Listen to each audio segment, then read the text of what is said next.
Hey girl, hey, welcome back to my channel. It's your girl Misha. Thank you guys for joining me yet again for another review. We are finally here, y'all. We have made it to the end of the Ready to Love road for this season. If you are new here, then welcome. I give lighthearted reviews with a little bit of laughter and a little bit of shade and a whole lot of detail. If you're back for a second or third time, then welcome back. Y'all, please don't hesitate to like, comment, and subscribe to the channel. Share with a friend. Tell somebody who knows somebody who gonna tell somebody. Okay, now let's get into it if we gonna get into it. When the episode first opens up, everyone goes to brunch, and Carmen and Donovan, they're flirting a little bit. Dakia and Paul sitting over there looking like big brother and little sister. Carmen and Clifton, they talk a little bit because, you know, they had a little connection prior, which basically Carmen was just floating, honey, to any and everybody. Okay, so she's telling him that she's laser focused on Donovan and she really likes him. Okay, girl. So Joy is letting Donovan know that she's ready to start her journey with Clifton. She was like, I like y'all and everything, but honey, I am ready to be with my man by my lonesome. And we know, child. We know. So then Tommy shows up for the final gathering, and he tells them that Deacon Demetrius and Sabrina have ended their journey. Here go Carmen, because baby, she knows she got to go out petty. Aw, Demetrius. I mean, I really don't care about Sabrina. Oh, Carmen, now she shaded boots. Do y'all hear me? So he tells them that this week it's the ladies' turn to introduce their families to the men. Child, listen.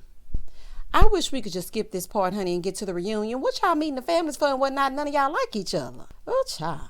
So Tommy said, it's on y'all now. It's the end. Honey, I'm done. I know that's right, Tommy. Tommy said, look, I don't even want no standing ovation. I don't want no hand claps. Y'all leave me alone. Let me go to the house, child. Side note. So everybody's leaving the brunch, and I noticed that Paul and Dakia both have on matching blue. Okay, then.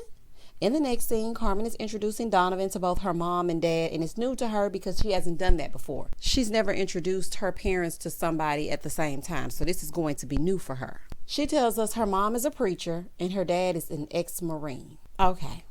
I knew Carmen had that Easter dress too readily available last episode. She's a preacher's kid. That's why. That explains her behavior to the fullest, honey. They be the first ones to turn up and turn out. Do you hear me? Moving forward. So she's briefing them before he gets there, and mom is like, look, if he into this for some foolishness, I'm not into that. Okay, I will not be pleased with that, and neither will God. So then Donovan rolls up with his flowers and whatnot, and he's trying to make a good impression. And mom did love the fact that he brought flowers, and dad was like, yeah, we'll see. I know that's right, daddy. So he starts telling Carmen's dad that he understands wholeheartedly why he's being so tough because he has a daughter of his own and he has a 16-year-old.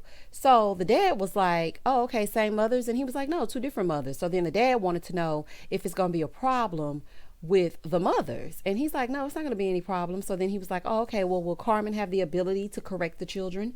Dad, let's get to know him first, honey. The kids being on punishment should come much later. Okay, that's the least of her worries. She shouldn't even be introduced to his children right now. Okay, they've known each other for all of 3 days, 4 hours, and 76 seconds. So, Dad, just slow your roll.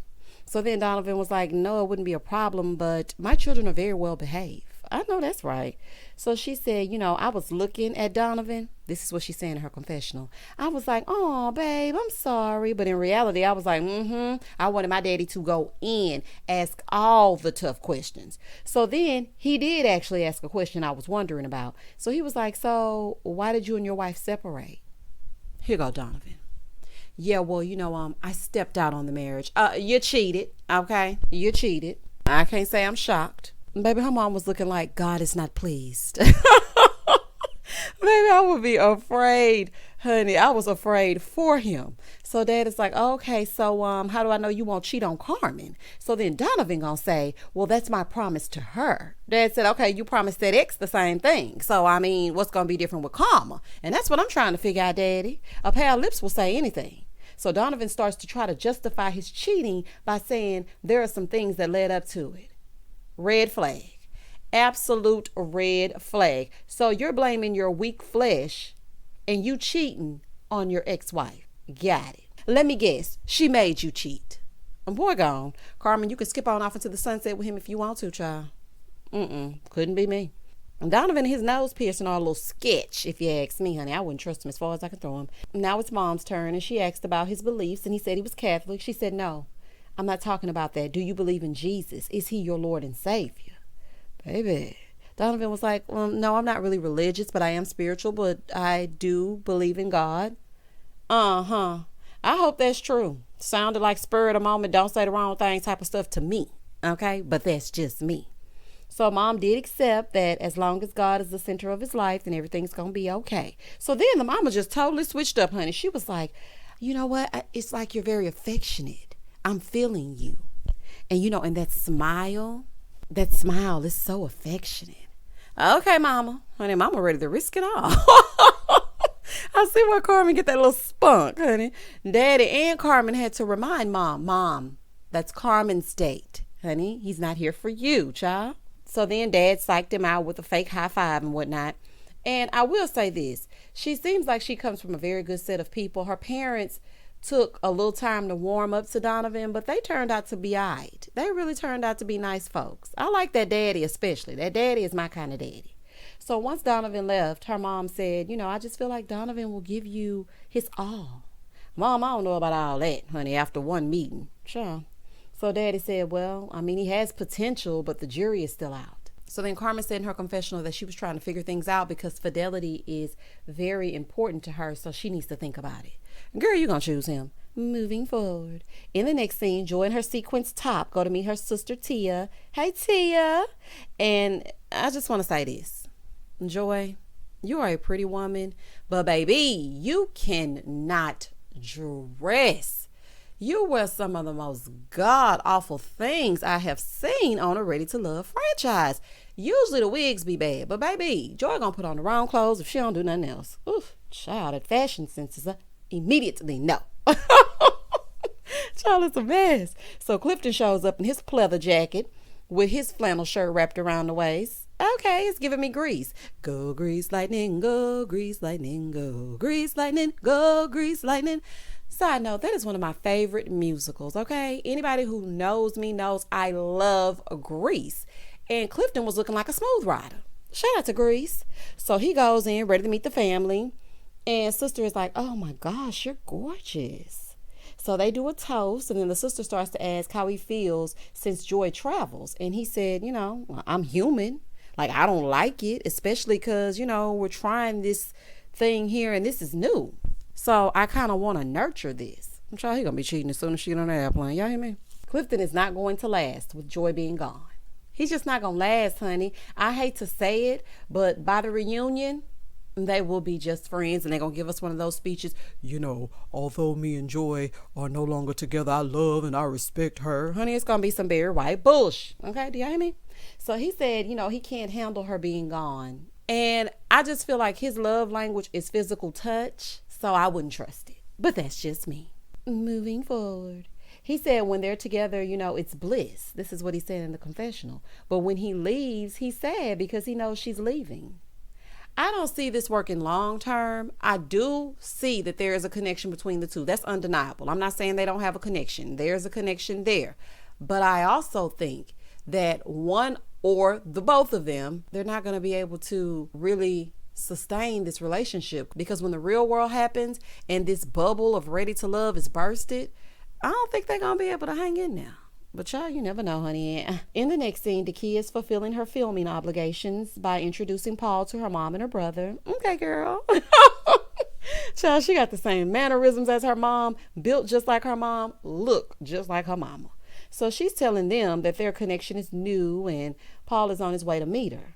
Paul shows up. Nice jacket, Paul. So P.O. sits down and tells them that he was married for 12 years and has 27-year-old twin women. Okay, you can't even say twin girls because it's twin women. Paul, how old are you? So Dakia looks at him and she's like, yeah, my brother is 28. Child, not P.O. and Dakia's mama having children of the same age. So her mom asked how he felt about having babies because she wants some grandbabies. Child, Paul about ready for his own grandbabies. Not y'all grandbabies gonna grow up together and y'all children gonna be the same age. Oh, baby, this is the fool. So her brother said, you kind of old. Like, do you have a primary care physician? When I tell y'all I hollered at that. Sir, He's not ready to be put into a home just yet. Okay, like, what are you asking this man? Does he have a PCP? So Paul was like, yes, he was a good sport. He said, I do have a PCP. So mom said, so how's your credit? I know that's right, mama, because let me tell you something. In the past, I would have been like, no, don't ask about the, no. We need to know. Listen, if my credit won't get it, I need to know that yours will. Okay, so we need to know exactly what your credit is doing. And also, I don't want to be sitting on 820 and you sitting on a 420. Honey, and I ain't talking about April 20th. I'm not talking about the day where they get high. I'm talking about your credit score. So I would definitely be trying to figure out if your credit can get it. I know that's right, mama. And the kid was like, no, don't ask about the credit. Please ask. Honey, those are things that you need to know. Now, granted, you need to get to know him first, mama, because you don't know him from a hole in the wall. So asking about his credit could kind of be perceived as like, oh, girl. But when you're really dating someone, because Paul and Dakia are just playing games, child. But when you're really getting to know someone, asking if they have good credit is something that I think is important at our big grown age. Honey, these are not young people. He has 27-year-old twins. Do you have credit or not? And so he said, listen, I don't have any blemishes on my credit. When I walk down the street, that's a good credit walk. Wah, wah, wah. Child, Paul gonna give us a dad joke if he don't do nothing else. But he said that's his specialty, child. And he gonna make sure he do it every episode. P.O. said he's a member of the 800 Club. Okay, Paul, I see why Precious and her part were interested. Paul does seem like a good guy, and I cannot believe he made it to the end. Like, you know, child, we were talking about Paul from episode 1 when he said he could deliver the mail or whatnot, all the way to the very end. Honey, even Tommy could not believe that P.O. had made it to the end. But I have to say, I feel like he's a nice guy. I just feel like he's awkward at times. I do believe he wants love, but unfortunately, he and Dakia, they're just friends. That's it. That's all. So then Paul asked Dakia's family if she sticks around when she doesn't feel it, and they unanimously said no. So he felt kind of good because he was like thinking, well, I mean, if she hasn't cut me yet, then that means she's feeling something. Yeah, she's feeling the fact that she's on camera. So Dakia said, you know, Paul has potential. We ain't gonna be able to do that at this age, honey. You got it or you don't. And she likes hanging with him, but she wants it forever. Ma'am, go and pull the plug so y'all can find y'all forevers. In the next scene, Joy goes to meet up with Clifton for dinner. You know how they like to do. And she asked how he liked her sister. And he was like, she was dope. You know, that's somebody I could see myself hanging out with. You gonna have to hang out with her because Joy gonna be in Mexico. So then he says she made him feel comfortable. And so Joy tells him that she had concerns about the distance. So he said, yeah, you know, I've had anxiety ever since I found out that you were leaving. So then he asked her if she had reservations. She was like, no, I don't have any reservations. She said, I just feel like, you know, the distance is gonna be harder for you than it's gonna be for me. Clifton, just ask her straight up, do you think I'm gonna cheat on you? Because that's what you really wanted to ask. Do you have any reservations? Sir, we all know what's about to happen when she get on that plane, child. And you ain't fooling me. So they have a conversation about how she would feel when she leaves, and she gets very emotional and tells him that he has her heart. Joy, I have a question for you. Okay. Why on earth would you go on this show if you know that your job interferes with your love life, especially since you found that person? Like, why would you do that? So she's like, in her confessional, I'm gonna fight tooth and nail to maintain this. So if the ball gets dropped, it won't be on my end. Okay, girl, giving us the disclaimer so we know at the reunion if some stuff is astray, honey, if something is afoot, it's all Clifton's fault. Moving forward. So then she's like, you know, I look forward to having sex with you.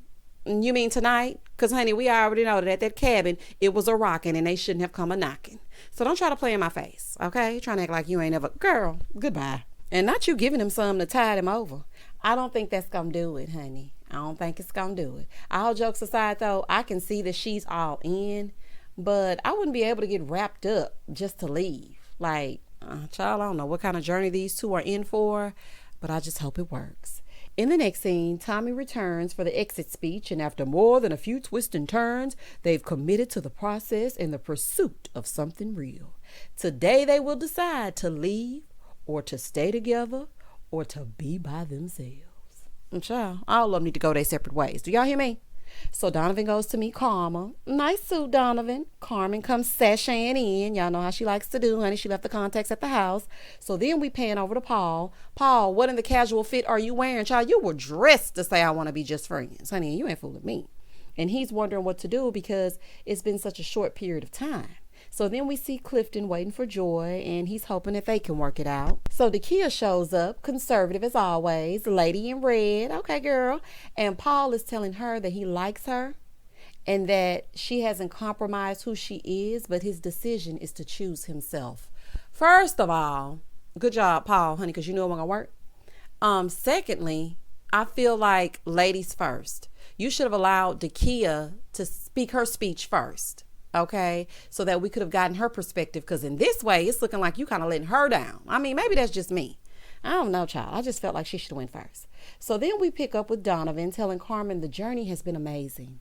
She's amazing, and they've connected, and he's happy to choose her in hopes that she chooses him, and he wants to surprise her. So, child, when they cut for commercial, I thought he was going to surprise her with a matching nose ring and whatnot. I was like, what are you about to surprise her with? So then he gives her plane tickets, open-ended, y'all, to wherever she wants to go in the world. That must be the new thing they do on reality shows, because they did that on The Ultimatum, too. Just passing out plane tickets out willy-nilly. That must have been them plane tickets they stocked up on when that pandemonium first started. Because, the plane tickets were like $1.50. I sure got me a stack ready to go. Do you hear me? That must be the new thing, though. So then she said, I just feel the same. And then she said the same line that Liz gave us two seasons ago. I's married now, Carmen. Saying that never ends well, okay? If they happy though, child, then great. If you like it, then I love it. Because everybody deserves love. I honestly think Carmen would have chosen whoever chose her. Moving forward. Back over with Paul. He chose him. They both know that they're better off as friends, and I appreciated them keeping it real, and she chose herself as well. And I'm sure that after this, the two of them are going to remain great friends. And I'm glad he didn't just choose her or she chose him just for the show. I'm glad that they actually did keep it real. In the next scene, Clifton is talking to Joy, and he said, people don't understand that we have something special. They don't understand the love for each other. She's like, oh, you said love. Girl, you caught that too? So he tells her he chooses her, and then he pulls out a sign that reads, do you choose me? Check yes or no. And child, we know Joy gonna check yes, child. She want that man. So she tells him that she chose him from day one. Clifton is like, I'm just thankful for Tommy and the show, and they brought me the love of my life. Not the love of your life, child. Y'all in love for real? Ooh, wee. These two then share a slow motion kiss as they pan around them, and they lead us out of Ready to Love. Though it took me some time to get to the place that you wanted me to be. Oh, now they're ready. Joy and Clifton, they're ready to love. And that was the end of the episode. Child, this was a fool. The season was a fool. The self-eliminations was a fool. And it looks like the reunion gonna be a fool. Child, y'all meet me over here next week so we can talk about the reunion. The reunion look like it's gonna be better than the whole season. We're gonna get into it as we get into it. Y'all, please don't hesitate to like, comment, and subscribe to the channel. And as always, stay safe, stay blessed, spread love, not germs. Peace.